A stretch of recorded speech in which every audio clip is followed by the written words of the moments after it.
Hello, hello, Hi. Michael Levine and Adam Orton. Hello. Orton.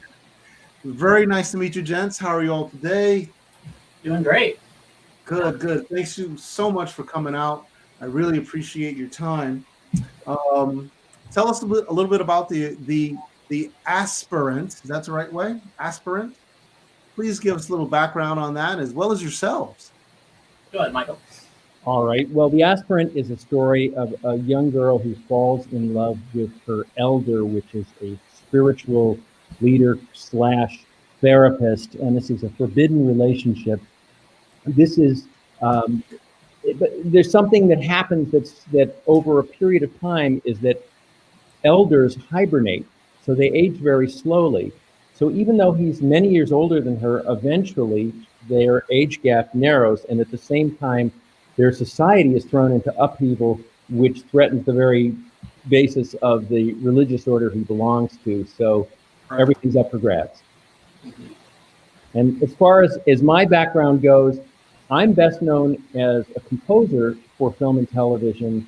I scored Cold Case, Star Wars Detours, Siren, various other things. Worked on a lot of Hans Zimmer films, including Batman Dark Knight and the Simpsons movie and so forth. And also did the arrangement that Lord sang of Everybody Wants to Rule the World and wrote the theme for Resident Evil Biohazard. But people mostly know me as the guy who wrote the music for the Kit Kat jingle. So the Kit Kat Gimme a Break jingle. You're a little muffled. Say that one more time. For the Kit Kat Gimme a Break jingle. That's my claim to fame. But Adam, talk a little bit about you. Yeah, well, I was going to say every time I hum the song, I have to pay you like 20 cents, I think is the agreement we have between us. Well, I'm a director based out of Cedar Rapids, Iowa right now. It's about -5 degrees Fahrenheit right now. I met Michael originally from a feature film I was directing called Amelia 2.0, starring Ed Begley and Kate Vernon, Deborah Wilson, and a bunch of just really cool cast members. And my producer introduced me to Michael, and I was immediately just blown away by his entire, backstory and history and stuff that he's worked on. And he did such a great job for this film. And so from that sort of point, I looked at him as like this composer and not really as a screenwriter, until one day he emailed and said, "Hey, I've been working on this this short film. What do you think?" And he threw the idea out at me. And my first foray into sci-fi was with this long feature film that dealt with putting a woman's consciousness inside of an android. Yeah. And then we went to something a little bit softer. It's essentially a love story between two people with very weird circumstances, and that world is sort of thrown into play by the fact that they have this ability to freeze people, and there's hibernation, and there's like this pseudo spiritual aspect to it. Yeah. Just all these cool dimensions. And I said, how the hell are we going to throw this into a 15-minute film? So we made it 20 minutes, and we were able to do it. But it's been a great journey so far, and we've been doing great in the festival circuit. I definitely enjoyed it. I enjoyed it, Adam. Really good directing. The casting was put together quite nicely. It was done well. The characters really fit. The casting really fit the character. You did a great job with that. The story itself was like, wow, this is very different. It had a level of intimacy that just kept you going. You wanted to see what was going on next. So it's done very well. It's done very well. And I don't, we don't want to give away too much. Just breadcrumbs, guys. Just breadcrumbs. So I was quite pleased with it, and it made me thinking, is this really a future, perhaps, that something else could come from this? There's a lot of this is a short film, but it was rich with backstory. And I thought that was quite nice. It brought a lot of interest to it. There are a lot of things about the world of New California in which it takes place that are really fun to explore. And yes, I have written a feature version of this, which Adam is going to be directing. This is our plan. And and also a television pitch package, because really, there's so many stories in that world that can be told, but the grounding of it is the story of Matilda, the lead character. Yeah. Well, Michael, this is a good time, as you know, for science fiction.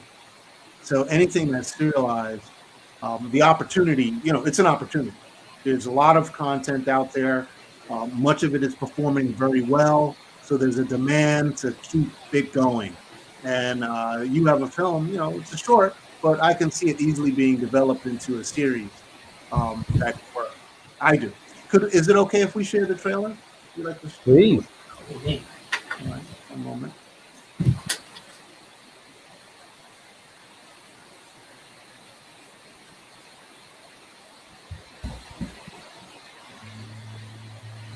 Nice graphic.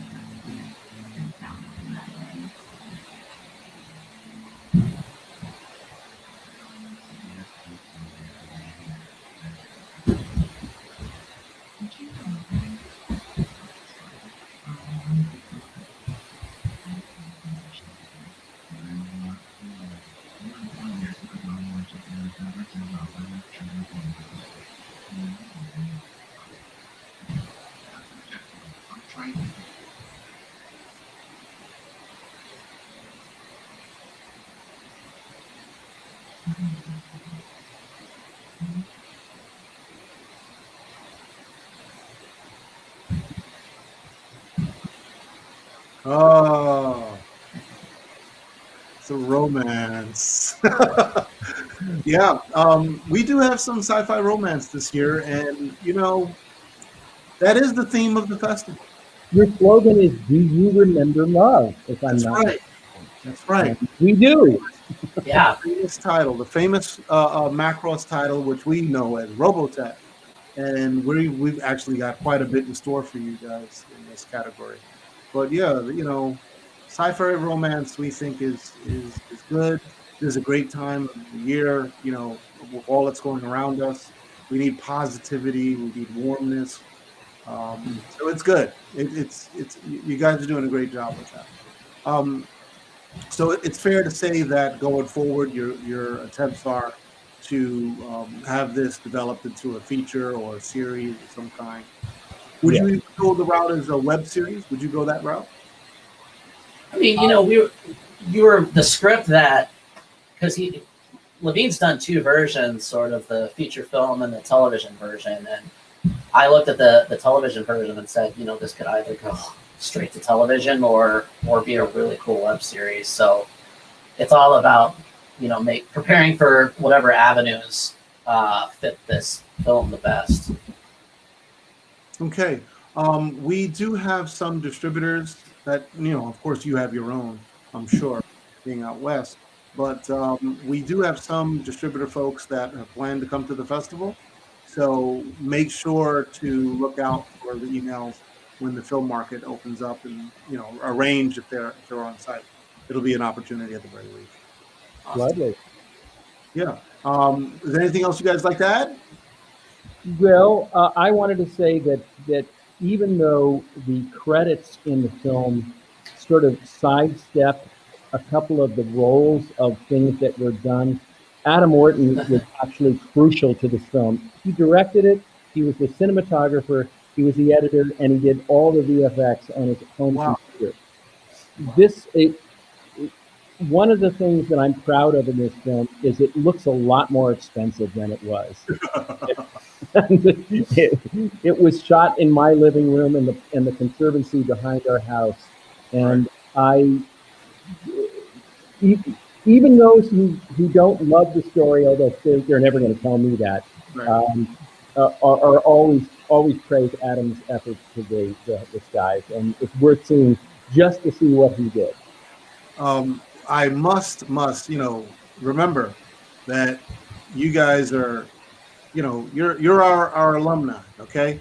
And I always have to give you advice that I think will help you in the future.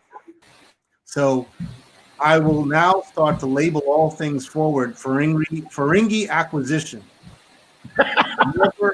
Never tell the price.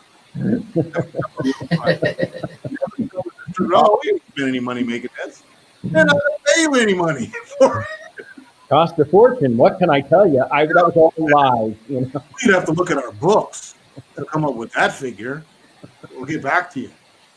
You know, but the Ferengi act. Oh, that brings me back. I'm a huge Deep Space Nine fan, so. Acquisition. Well, we have Katie Boyer and Kyle Sullivan from Trexpertise this season, and they are very heavy in Trek. So there will be an opportunity to learn a little bit about the Ferengi acquisition codes and the rules. Okay. Nice. Lovely. Well, I mean, this may be inappropriate for whatever. My last name is Levine. I come from on my father's side, a Jewish heritage, and we always said the Ferengis were the Jews in space, and so, which may really upset people. But go there, Michael. I'm allowed to make that. So, go there, Michael. My dad thought that was very funny. I can imagine. Well, I just want to say, watching the trailers from the people ahead of us, I'm just blown away, and I'm so happy to be here. And I want to give my own congrats to everyone else who's in this festival. It seems like a great lineup, and I'm very excited for it. So, thank you for having us. You're welcome, and we're thrilled to have you guys. We're thrilled. Thank you so much for coming, and we'll see you again soon. All right. Thanks much, Troy. Bye-bye. Bye-bye.